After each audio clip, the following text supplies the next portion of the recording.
Hola a todos nuestros televidentes. Nos encontramos con David Antolines, nuestro siguiente entrevistado, el cual es psicólogo y nos comentará un poco más sobre todas sus especialidades y su carrera en la psicología. Mi nombre es David Antolines, soy psicólogo de pregrado, magíster en Ciencias Humanas, investigador académico de manera independiente, psicólogo adscrito a la Clínica Marley y psicoterapeuta particular. Tanto en el consultorio como en la investigación he trabajado distintos temas dentro de la psicología clínica, trastornos depresivos, trastornos de personalidad. También me he dedicado a la historia de la psicología, enfocándome en algunos subcampos como la psicología clínica, nuevamente, también las ciencias cognitivas. Para ello, diseñamos algunas preguntas que van acorde a nuestra entrevista. ¿Qué estrategias científicamente respaldadas pueden ayudar a un estudiante a recuperar la percepción de control cuando siente que nada le sale bien? La primera pregunta me parece importante hacer un par de precisiones, porque la parte de estrategias científicamente respaldadas y tanto la percepción de control creo que ameritan un poquito de discusión. Como ustedes sabrán, uno de los grandes teóricos de la desesperanza aprendida o de las explicaciones dentro del paradigma conductual para la depresión fue Martin Seligman. Martin Seligman empieza sus experimentos, famosos experimentos con perros, a mediados del siglo XX. Colabora un poco con Aaron Beck y con otros que estaban dándole un poquito de forma a las terapias cognitivo-conductuales y necesitaban encontrar hipótesis alternativas, novedosas, para también crear intervenciones clínicas basadas en esas alternativas. Sin embargo, Martin Seligman tiene un giro muy importante. En los 90 él es presidente de la APA, un honor de todas maneras nada desdeñable, pero tras su presidencia en los 90 él gira, cambia de universidad, llega a la Universidad de Pensilvania y empieza a crear todo un programa que es el que se conoce hoy en día como psicología positiva, el cual ha generado cierta polémica porque no es muy seguro que el tipo de métodos de investigación con el cual ellos dicen darle un respaldo científico sea del todo preciso, riguroso, valioso, válido, ¿sí? Pero el mismo Seligman dice que sí, y no lo traigo a colación para hacer un argumento de autoridad, sino para mostrar cómo el mismo creador del concepto a lo largo de su carrera ofrece distintas maneras de trabajarlo. Y las dos, la terapia cognitivo-conductual a mediados del siglo XX y luego la psicología positiva a inicios del XXI, tienen su propia retórica de por qué es que sí cuentan como ciencia. La idea básica de una reestructuración cognitiva es poder evitar la generalización, ¿no? Si una persona efectivamente ha perdido la capacidad de crear diferencias en sus interacciones ambientales que lo lleven a un estado de ánimo triste, la desesperanza aprendida, pues el punto es entrar a pensar en dónde, en cuáles situaciones, con cuáles personas dentro de sus vínculos esta situación está presente y dónde no, pero por virtud de la generalización se cree que sí. La generalización de estímulos es uno de los grandes puntos que se deben corregir a través de la terapia cognitivo-conductual. La psicología positiva, en cambio, insiste mucho en la premisa de que no solo se trata de encontrar formas de equilibrar al paciente, a la persona que está sufriendo, ya sea con activación conductual, ya sea con el uso de fármacos antidepresivos, sino también llevarlo un paso más allá, donde activamente haya una construcción de mayor sentido, mayor capacidad de agencia. Y ahí es donde creo que las dos ideas pues apuntan en direcciones distintas, pero permiten eliminar el otro punto y es precisamente si el control, la sensación de control debe ser como el antídoto o lo que hay que recuperar. Claro, a veces las personas llegan, sobre todo los jóvenes, ¿no? Si estamos pensando en contextos universitarios, llegan con una serie de frustraciones. Las cosas no me salen bien, todo se me está saliendo de las manos. A duras penas puedo responder con muchas situaciones. Y si bien lo importante es ayudarlos a recuperar la agencia, ayudar a que no se queden atrapados en esa sensación de impotencia, pues el punto no es el control. Alguien que esté en control de todas las cosas, suponiendo que eso fuera posible, pues mantendría lo más quieto y lo más pausado la interacción con el ambiente. Si hay una tarea, la hago rápido para que eso salga de mi lista de pendientes. Si tengo que hacer algún tema familiar o social, también hacerlo y salir de eso del paso. El control usualmente es mantener lo mínimo posible las perturbaciones en las interacciones ambientales. Y desde la psicología positiva uno diría, ahí hay algo engañoso. Mucho control, mucho énfasis en el control y no tanto en el disfrute o en el proceso de entrar en ciertas actividades y degustarlas, reflexionarlas, nutrirlas, a entrar como en una serie de cogniciones de segundo orden o meta reflexiones para poder sedimentar lo que se aprende a través de ellas, pues no nos va a llevar a ese plus, a esa positividad. En el mejor de los casos nos tiene equilibrados. Entonces, aunque muchas veces cuando se detecta una depresión del estilo de la desesperanza aprendida, no todas las depresiones vienen por ahí, inmediatamente la gente dice, no, terapia cognitivo-conductual. Y claro que muchas herramientas de esa terapia son útiles, pero aquí yo personalmente opto por esta intuición o este método o esta estrategia que recomienda la psicología positiva, de no solo amortiguar la tristeza, sino también llevar a la persona a que activamente se involucre. Ahí ya se logra salir de la sensación de impotencia y que haya una serie de procesos que yo denominaría más nutritivos, formativos, educativos, de aprendizaje, que lleven a la persona no solo a sentir que sí juega un papel importante, un rol activo en sus interacciones, sino que le permiten proyectarse un poco a futuro, el tipo de persona que quiere ser.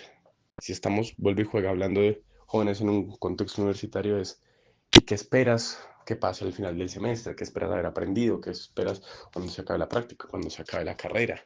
¿Eso a dónde te va a llevar?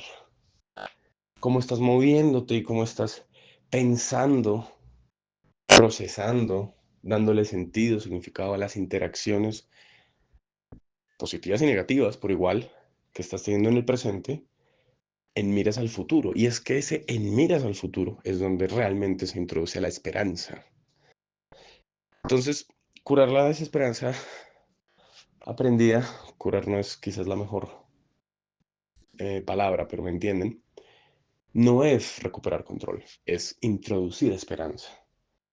Introducir esperanza es volver a pensar el futuro y también es volver a pensar como ese contraste entre la persona que soy actualmente, que está en proceso de formación y tengo una serie de habilidades en potencia que necesitan ser desarrolladas para poder llegar a la persona que quiero ser más adelante. Y ese más adelante puede ser en 2 meses, en 2 años, en 20. ¿Cuáles siente que son las principales señales que indican que un estudiante está empezando a entrar en desesperanza? La desesperanza aprendida, como les decía, es una de las múltiples formas en las que los episodios o los trastornos depresivos pueden consolidarse. Digamos que ahí es muy importante, ya que esta es una explicación netamente ambiental, pues contrastarlo y preguntarnos si hay algunas otras variables más de índole biológicas o constitutivas, ya sea que hablemos de personas que por naturaleza, aunque no me gusta usar esa expresión, tienen un temperamento triste o flemático, como se decía en la antigüedad. Alguien que de pronto está atravesando una serie de problemas, digamos, relacionados a consumo problemático, ya sea de alcohol o de marihuana, las sustancias más frecuentes en el consumo universitario, que en la abstinencia genera decaimiento, fatiga, lentitud en el pensamiento, la bradisiquia. Pues hay que descartar este tipo de cosas. Uno puede detectar las señales, digamos, genéricas de la tristeza o de la depresión. Poca interacción social, poca iniciativa, pocos gestos espontáneos, un decaimiento. Ahí la observación es muy importante, eh, y que sobre todo en espacios presenciales, ¿no?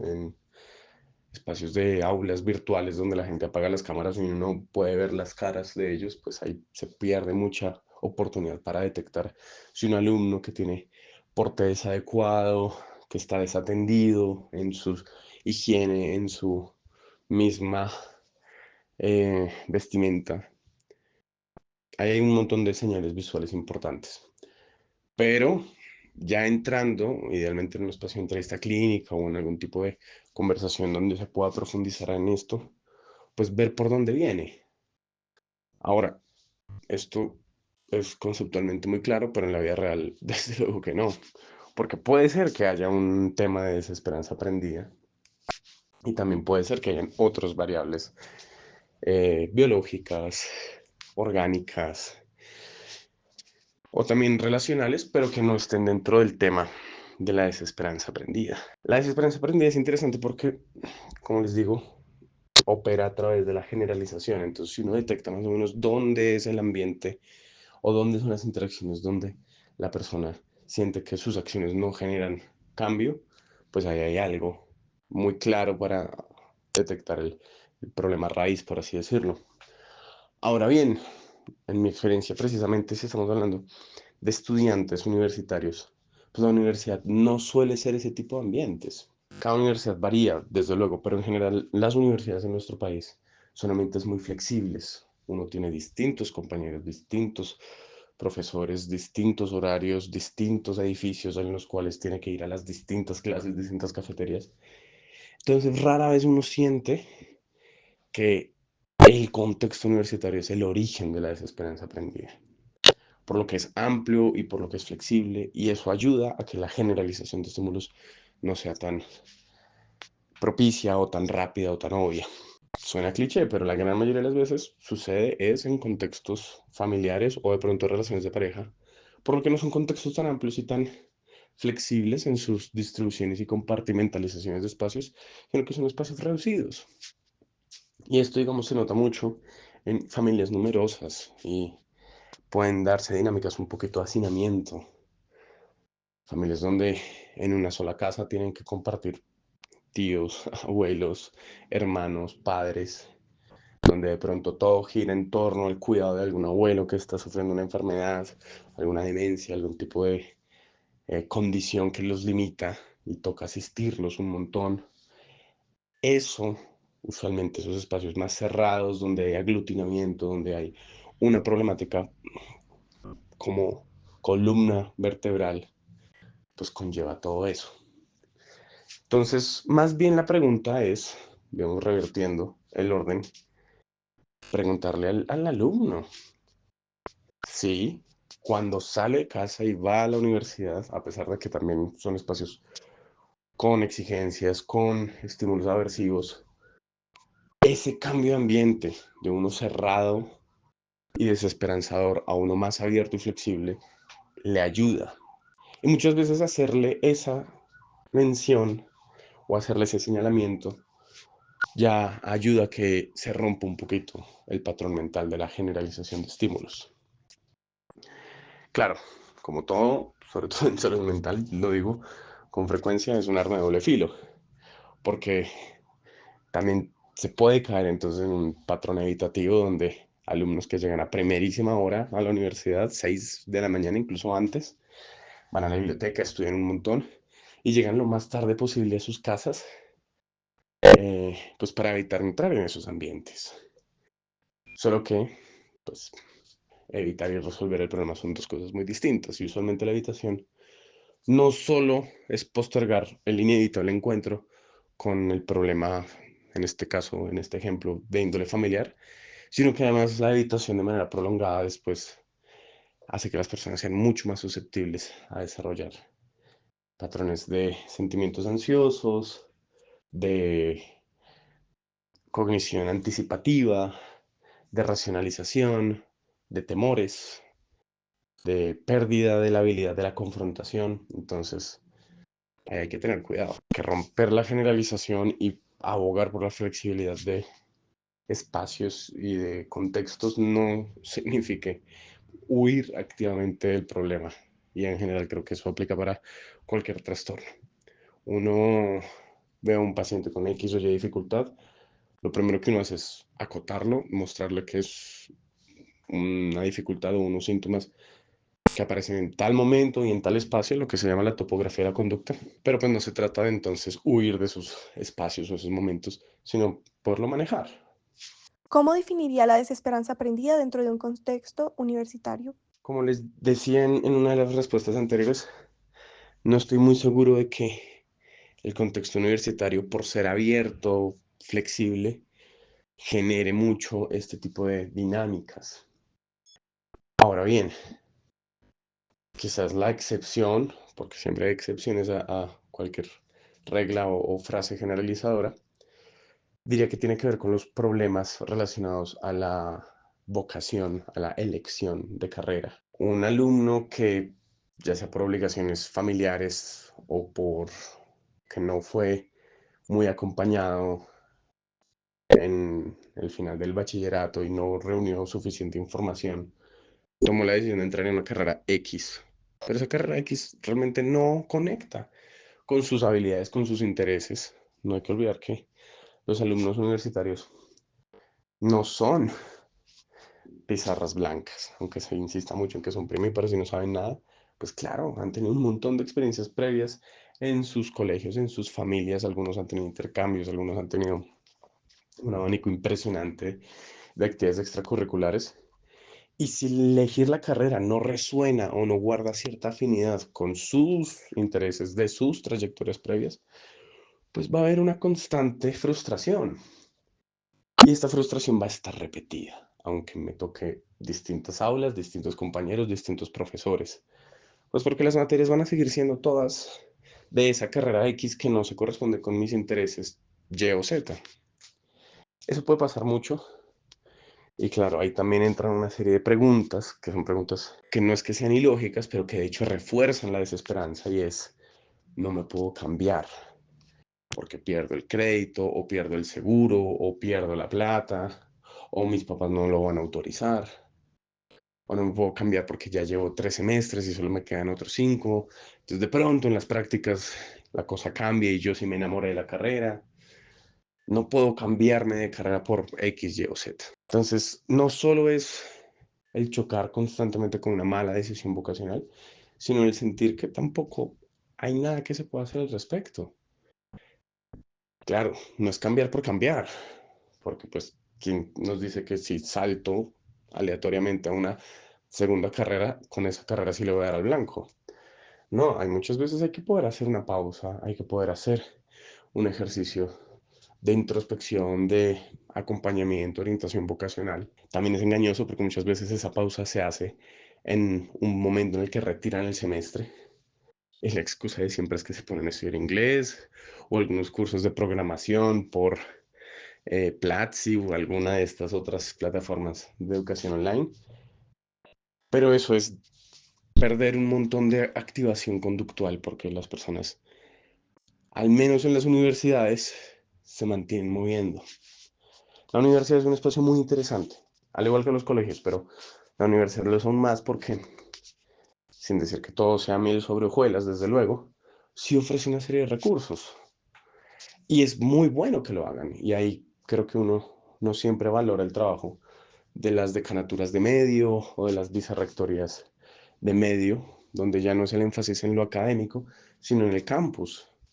Hay actividades culturales, hay clubes de lectura, hay clubes de cine, e incluso por fuera del campus, los sitios que frecuentan los chicos, sean los bares, sean los restaurantes, las cafeterías.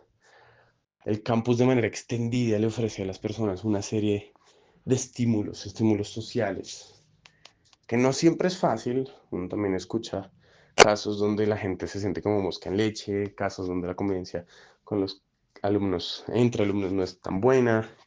Pues hay los profesores y los otros mecanismos o instancias que tiene la universidad, como asesoría psicológica, comités, en el caso de las educaciones, instituciones educativas religiosas, tienen departamentos de pastoral, voluntariados, etcétera, etcétera. Ahí deben hacer un acompañamiento muy fluido. Entonces, yo creo más bien, redondeando, que la universidad puede llegar a ser algo que ayuda a que los alumnos se eduquen desde la esperanza y por eso pueden ser una de las grandes formas en las que la gente no cae en desesperanza aprendida.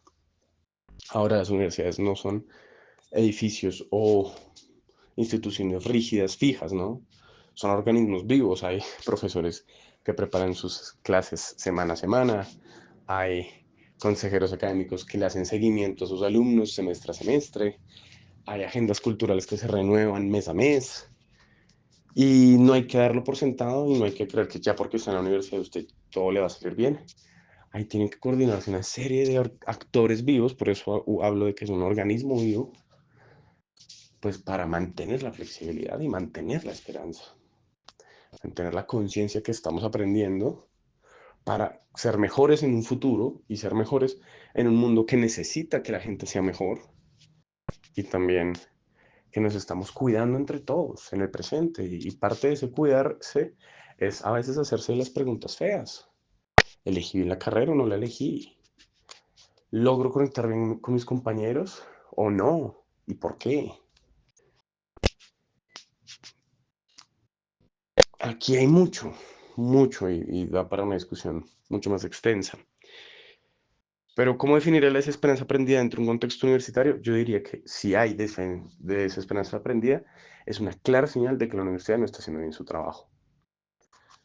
Los alumnos no solo pagan una matrícula para aprender una serie de contenidos a lo largo de 18 semanas al semestre. No, yo creo que la universidad sí debe jugar un papel muy activo en cuidar, acompañar, acoger, contener a sus alumnos. El compromiso con la juventud es también un compromiso con la humanidad misma. Y aunque hoy en día muchas universidades funcionan más como empresas, pues uno ve y muchos docentes siguen con este compromiso humanitario que me parece supremamente importante.